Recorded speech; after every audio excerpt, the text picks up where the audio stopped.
For the most part, I'm self-taught, but a fellow artist named Bruce Gomez in Denver is who kind of really got me into pastel and got me to push color. And that's why I wanted to talk about surfaces, because you know, when you first start, you kind of don't know where to go or what to do because so many people paint on so many different surfaces.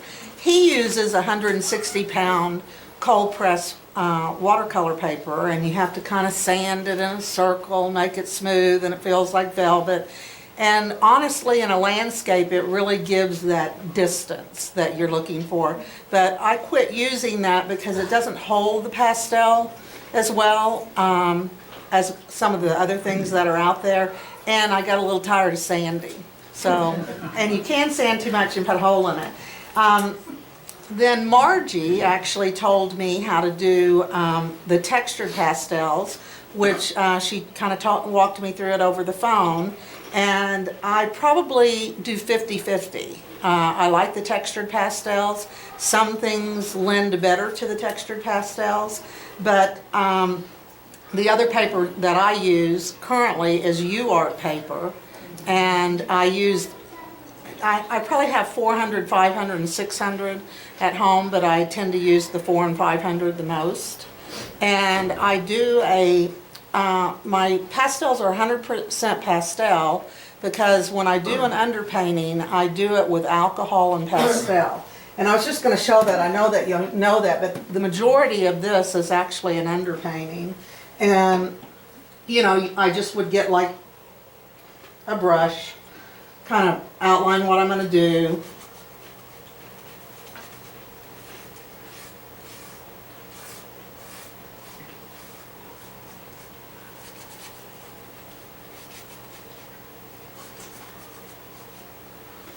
You know, go like so, and then, you know, I'd fill in and I'd let that dry, and often then I'll come back to it the next day. You can do it immediately, but when you use alcohol, and it's just rubbing alcohol, and I'm sure you've all, because y'all have had some great presenters here that do that, but that's my technique when I do use UArt paper. So I wanted to show that to you. The other thing that I do that's a little different is I often take two different photos and I kind of combine them. And I wanted to talk to you about this because if you don't have Photoshop or something like that, there's other ways to do it. And this painting is a cross between this photograph and this photograph. Okay? Can you hold them up just a little bit more, Cindy? Yeah. Can you see that? Hang on. Okay. And then this is like the old-fashioned way, and the reason there's a white line is it kind of helped define what the mountains looked like to me. But you can actually set your printer to print out something, you know, a certain way, and then you just cut it and here you go. Okay, but you have to remember this is light of day, so in your mind you're going to make it darker than that. Okay, but I do that a lot, and out of two photos I can make probably 6 paintings. So can I ask you, what do you name your picture then? I mean, really, if it's, let's say it was Long Island Sound and this wonderful, because I mean, how do you? Well, first off, you know, something that I learned selling in galleries is don't name your painting where it is, because somebody may come in, especially on landscape, and they go, wow, that reminds me of, you know, Alaska or something, and you're in Colorado.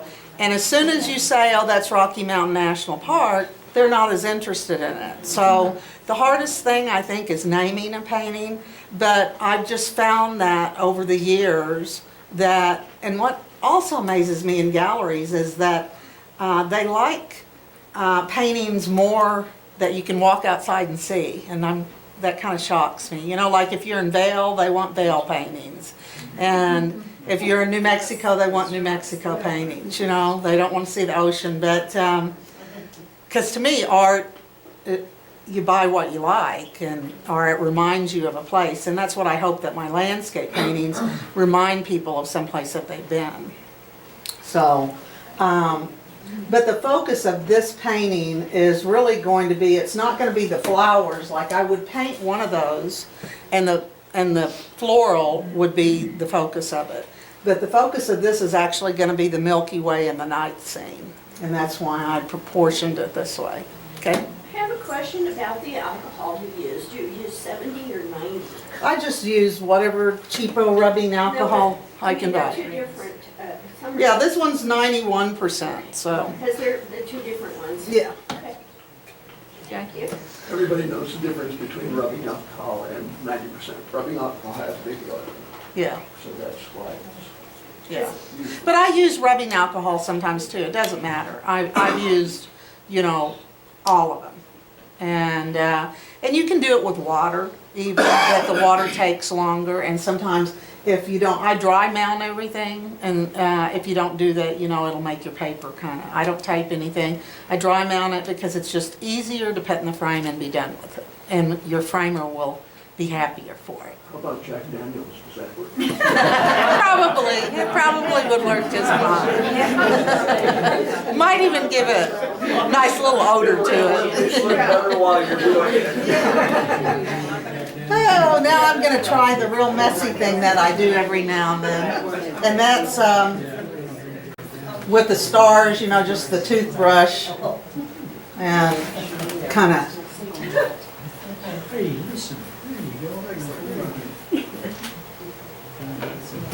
Let's get a stiffer one.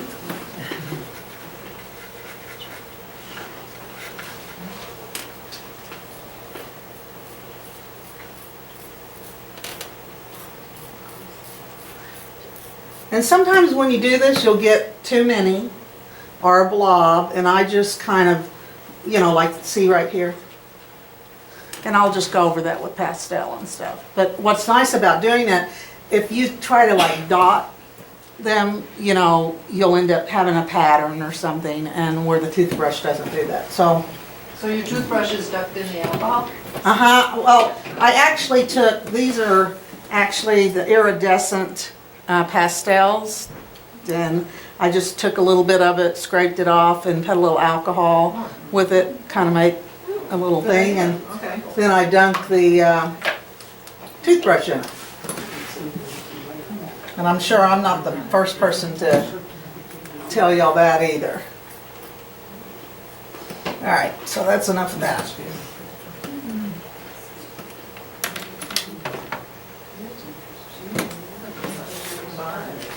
And feel free to ask me any questions as I go along.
See, when you splatter, it kind of goes everywhere, so.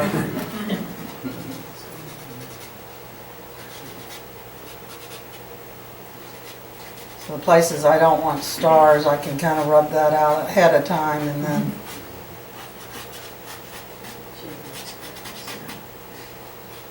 Do you use that same technique if you want to put snow on it?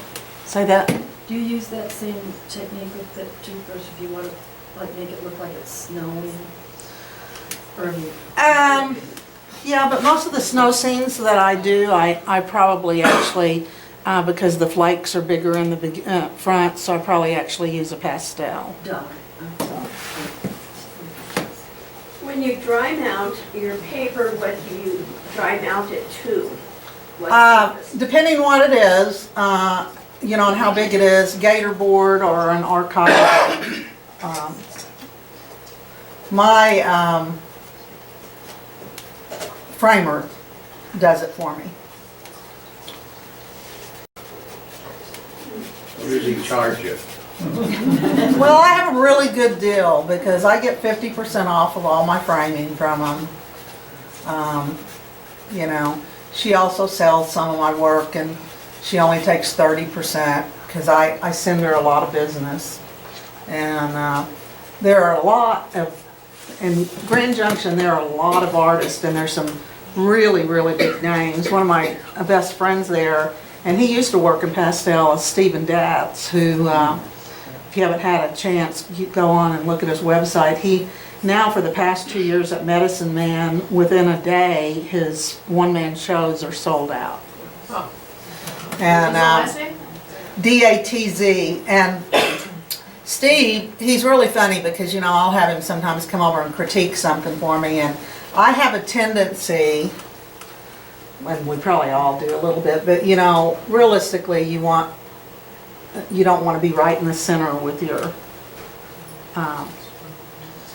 interest. But I have a tendency to be in the center a lot, okay? And I tease Steve about that. I'm like, you know, the people that buy your paintings, they're not as critical. Okay, I think I've got...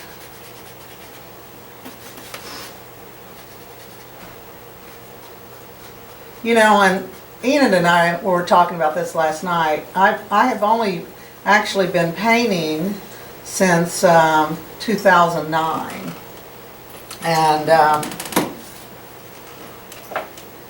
I really was real eager to learn, but you know, it takes a long time when you first start, and especially if you're doing landscaping, to figure out that, you know, that tree over there that's right there in your view, you can move that wherever you want.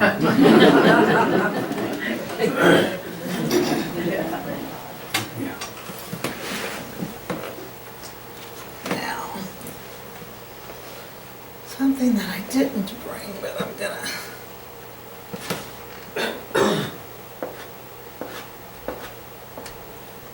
What brand of pastels do you prefer? If I could only buy one, it would be Giroux.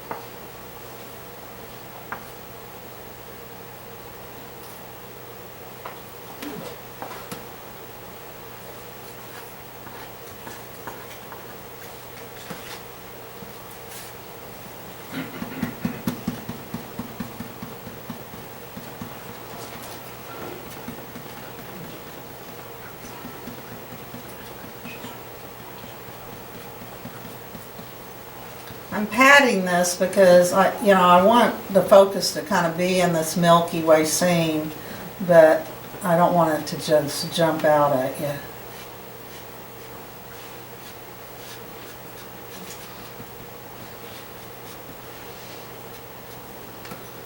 Somewhere.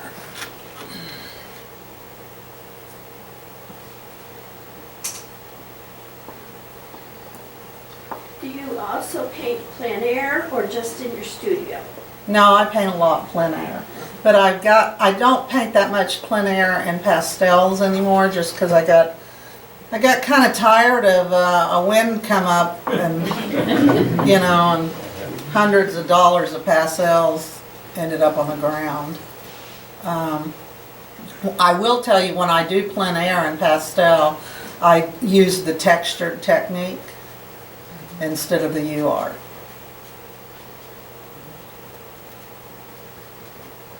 If you came up here, you'd see, you probably can't tell it from this, but this is, because I use that iridescent, it's very iridescent in the sky.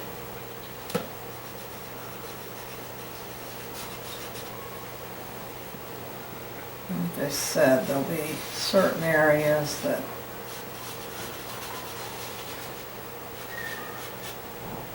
you want it to look like it's got stars, but not crazy wise.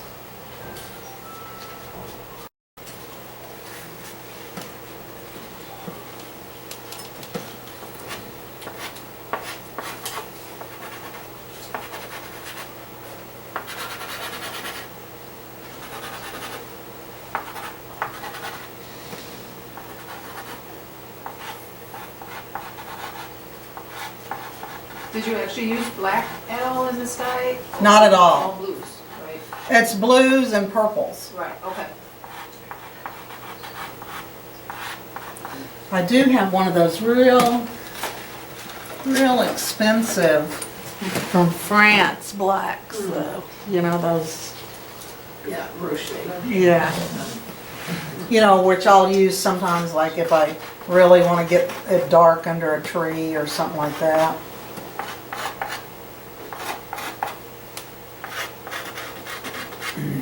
Because after all, this is a night scene.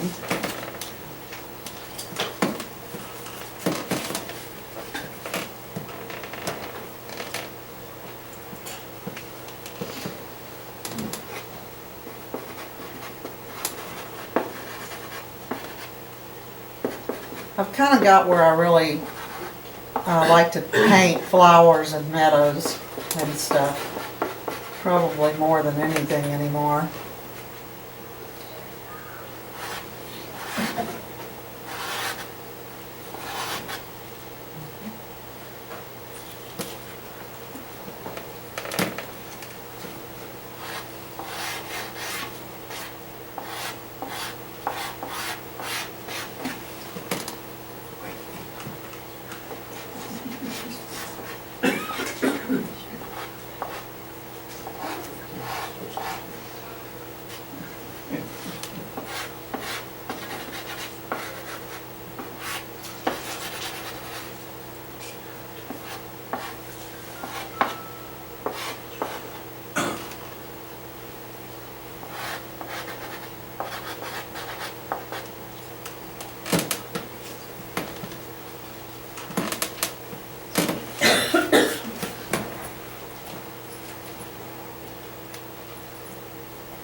When I'm in my studio, I usually have the music up cranking and I stand back a few You can times. sing? You don't want me to sing. No.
No questions? We just enjoy watching. Have you ever done abstract? No, I don't know if you guys, if y'all have On Demand here and you have National Geographic, the Picasso is on right now. And it's really neat because I didn't realize, like at 11, he painted better than his father, that he was a professor. And he painted like in the Rembrandt style and all that. And he changed over time. And it was Matisse that when he saw a Matisse painting that really inspired him that he needed to see things differently. So it's kind of a fascinating. Antonio Banderas is playing him and he's actually doing a great job of it. Actually, it's the blue period, his work is really nice, so it's Yeah, and part of that blue period was a real good friend of his had committed suicide. And that was what, he really was in a blue period.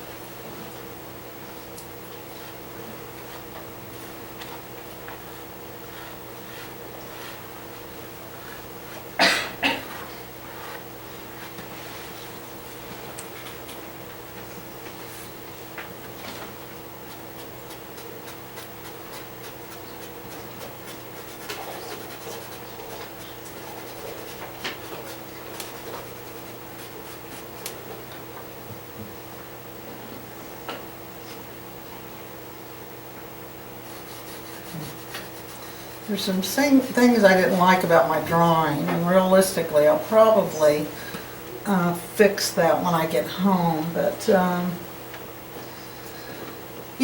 these three mountains kind of all look the same, even though they do look the same in the thing. And this is Rocky Mountain National Park, so.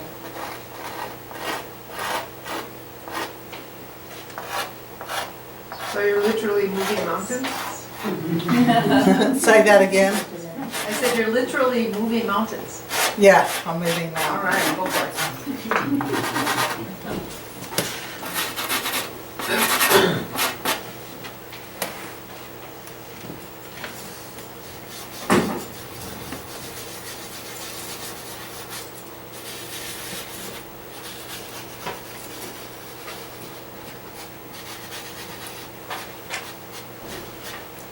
And I use fixative to spray at different times on a piece too. Which kind?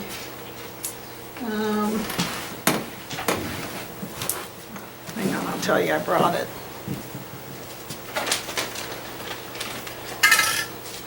Krylon. So, it's just a workable fixative.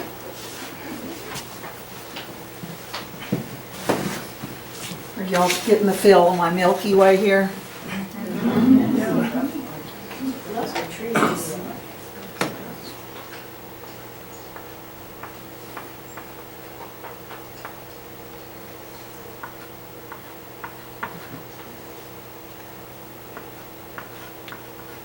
I like to put all different kind of colors under snow because it really has all different colors under snow.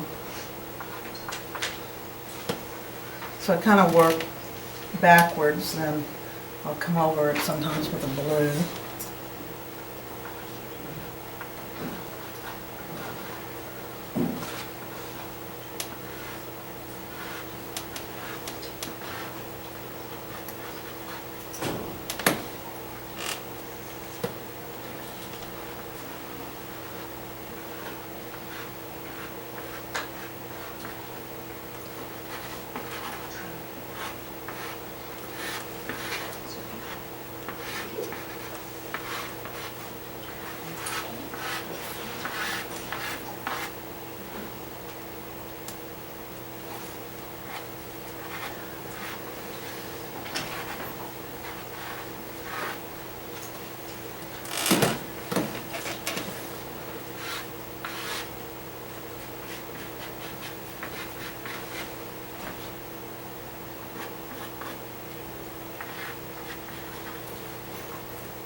Cindy, when you have an underpainting as detailed as that, Mhm. how much of it do you plan on covering? It just kind of depends. Like I said, like I'll keep kind of working these a little bit darker because it's night.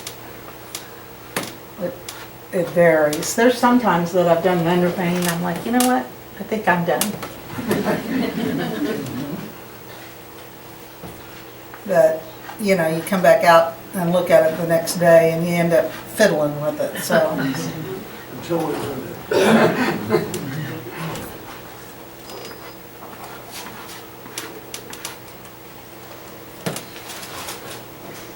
And this had some real light flowers too that I'll probably put a few of them in because under that light of the sky it would kind of show.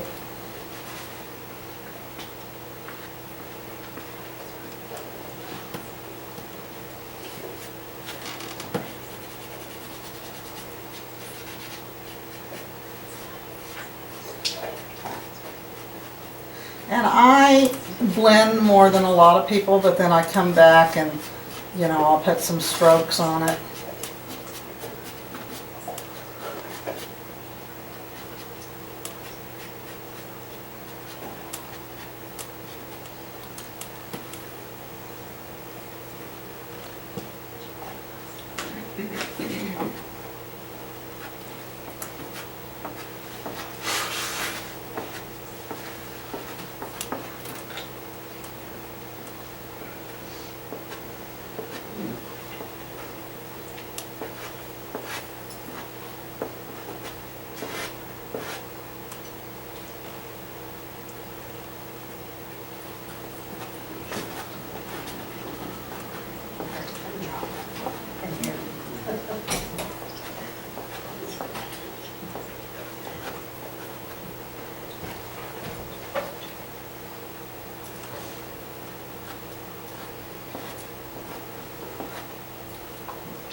If you looked up in here and you're close, you'll see there's a lot of purple in there and here.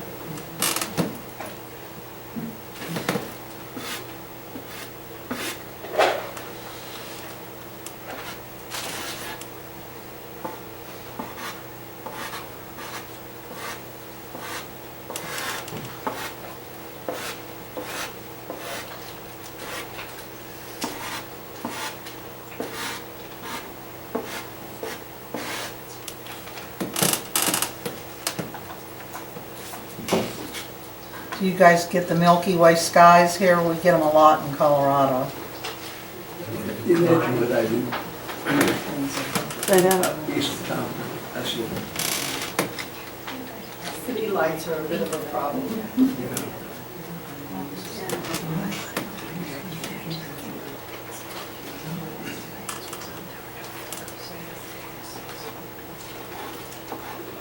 I was looking online at some of your paintings and I saw another one that it looks to be the Rocky Mountains and the Milky Way from a totally different perspective of, you know, more at the base of the mountains and looking up more. Yeah, And there are flowers in the foreground of that.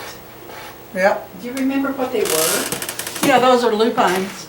Lupine. Yeah. I couldn't, it wouldn't come to me. Yeah, They're- and that was actually on Hurricane Ridge in Washington. Oh, in Washington, so I, Yeah. See, that's what happens when you don't name them. For the place. Yeah, I called that one Under the Milky Way. It sold at one of my shows, literally, then just, it was the first painting that sold at the show. Sold really quick. Then, of course, the gallery owner, I always love it. You know, you should paint more night scenes. Now, I'm gonna paint what I wanna paint.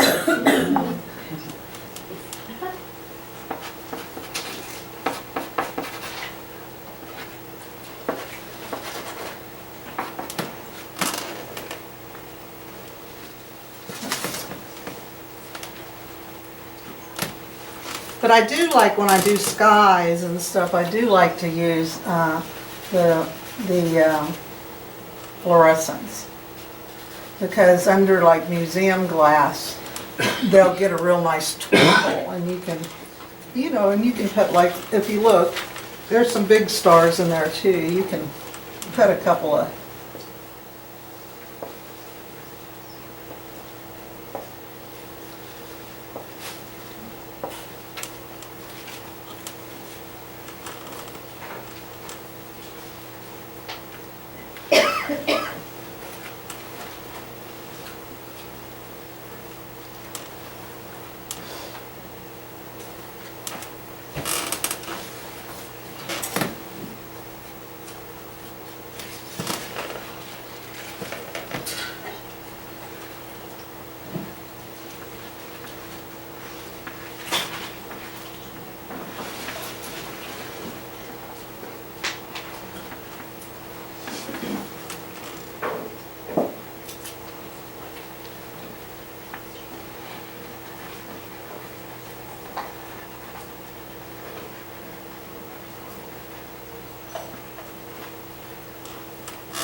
Bruce Gomez would tell you that that was putting an atmosphere just then. If y'all haven't ever had him do a demo, he's quite the character. Who's that? Bruce Gomez, out of Denver. I don't think he's a member of any pastel society. He does demos for Colorado.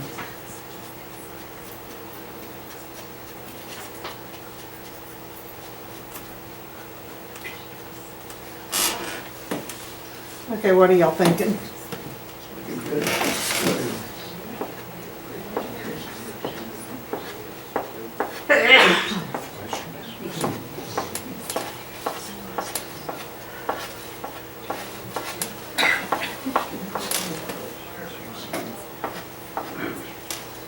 And I'll put some of those lupines in the foreground so you kind of see them standing up.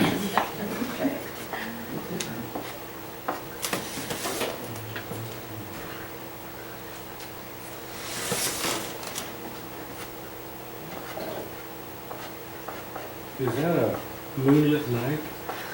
Or is that for the light? Yeah, I'm trying to keep it as light as it is in the photo. See? Mhm. You can even see the reflection of the...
So are you buying that it's dark?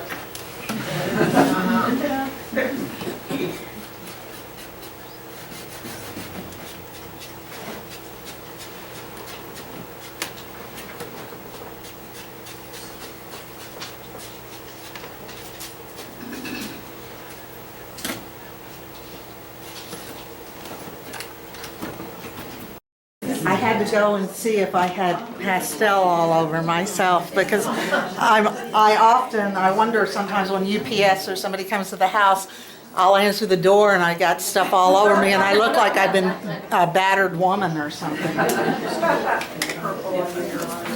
I looked at it from a distance and I kind of like it, so I'll probably when I go home I'll let this set for about a week and I'll come back to it and look at it and probably put a little bit more detail in the foreground, just a little bit, just where you can tell those are lupines coming up.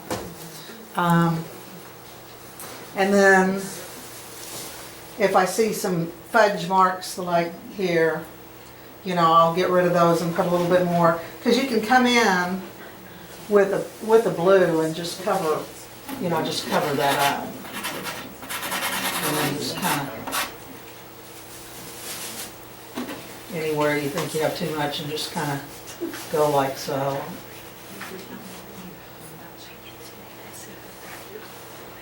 Cindy, would you frame it in gold, black, silver? I frame all of my art now, and pretty much it either has a little lip of like, they're all golds, but some of them, you know, are kind of silvery looking gold. Like if it's a snow scene, I use that, and then I use black. You know, some of the galleries now are coming back to wanting you to use gold frames again, but I think that black goes with everything, with whatever line, little lip that you want, but I don't mat at all anymore, so. And I actually have a front, that's why I did this size. I have a frame and it's done by a guy named Chris Berg, and he hand carves. He does Kwong hose frames and stuff. He's really not that expensive, but he has some health issues at times, and so if you're in a hurry for a frame, you know, you might not get it and stuff. But I'll often, if a painting hasn't sold and it's a certain, I'll just switch out the frame. But I don't do that many pastels anymore, and not that I don't like doing them, I do. When I do them, I have a tendency to do them bigger than this. So it kind of gives more of a wow factor. And then my oils are, because I do that when I'm plein air painting, have a tendency to be smaller. And I do lands, I don't do still lifes, and in fact I'm terrible at still lifes. I do one every now and then because I think it really helps you with your drawing skills and everything. But I do animals, and y'all don't ever see my animals very often. I do have some on my website, but I have a significant other that is very critical of wildlife because he's a hunter, and so he'll come in and go, well, you know, if they were walking across that, their leg really wouldn't be that way. So now I have a tendency to start almost doing portraits and stuff. And it's real funny because I've talked to other wildlife artists, and, you know, some of the best, the people that buy the wildlife art are that critical of a painting. So that's why you'll see that a lot of them have focused in on a whole body and stuff. So unless you're like Ralph Oldberg, who lives in Montrose, he's really fabulous with it. And if you haven't ever been to the Wildlife Museum up in Jackson Hole, you need to go in, because probably some of the best wildlife artists in the world is in their exhibit, and it's just breathtaking. They have they have two paintings I really, really like. One of them is probably as long as this up here, maybe maybe even longer, and it's actually the view of the refuge, which is across the street, and it's got all the elk on it during a snow scene.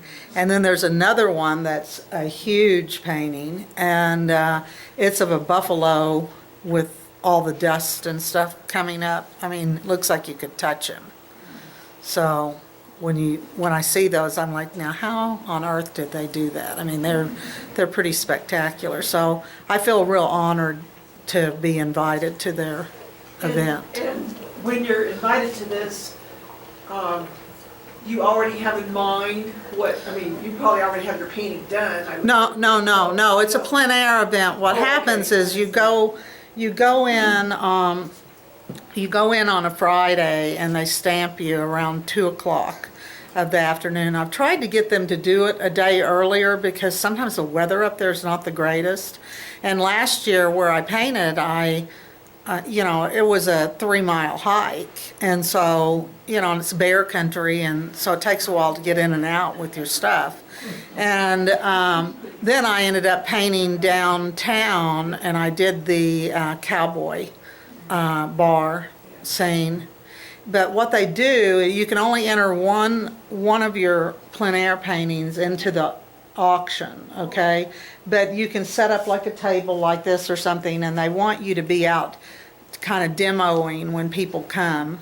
And they'll let you sell as many pieces of art as you want on your own. And last year, the director actually bought the piece I was demoing, so I felt that was cool. In fact, Jeff wanted me to paint another antelope like that. He's like, Wyoming's antelope country. And I'm like, well, considering they have one, I'm not going to paint another one. But I've actually started a fox who's a young fox who's really cute. He's looking through the oak brush, so I'm hoping he'll sell, and then I'll finish him up there.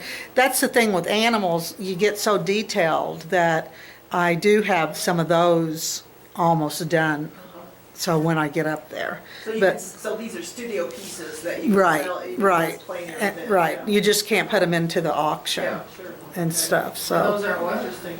Those are oil, yeah. But I wanted to donate. I did a buffalo, and I wanted to donate it to them for 100%. They keep the 100% of the proceeds because my framer gave me a frame for it, and she gave me the museum glass. And surprisingly, they said, "Well, we appreciate that, but you'll have to sell it out, or because you only have one piece you can put into the auction, regardless if it's a donation or not." So. Trying to give them money. So do you have any other questions? Has your paintings changed, as you've developed your art, has your paintings and your style changed or, over the years? Or, Oh, I hope so. If you saw some of my first work, I tore it up and threw it away. But yeah, it has, and oil it really has. And what I've been trying to do with oil is bring my oil to the same level as my pastels are, because I feel confident enough in pastel that I really feel like I can paint anything. And I may have to think about it and how I'm going to approach it, but in oil I'm not really there yet. So you notice your strokes. Like when you're in oil, you're up there doing this, and when you get confident, you're back with your strokes and that kind of thing. So my style, I still think I have kind of an impressionistic realist style, but I'm trying to get a little more impressionistic, and so when you look at one little piece of it, that it is more abstract-y if you dissected it and stuff. But as a whole, you put it together and make that. But I think all of y'all should kind of experiment with taking what I did here, because you'll see it'll help you grow as an artist. And like Steve Datz told me, and he came to the studio one time, and I was painting something and I didn't have a reference, and he's like, you're like the first artist I've seen, that's doing that. He goes, I do that, but so many people are, from their photograph, and And I do that, I'll just think about like maybe where I've been, you know, and then paint it. And some of my best paintings have been that, you know. Like I think the first one that I entered into y'all's show that I wasn't a member, so I didn't get credit, was from the Grand Canyon on a rafting trip that I went to. And I didn't even have a photo of it. It was all from memory. So.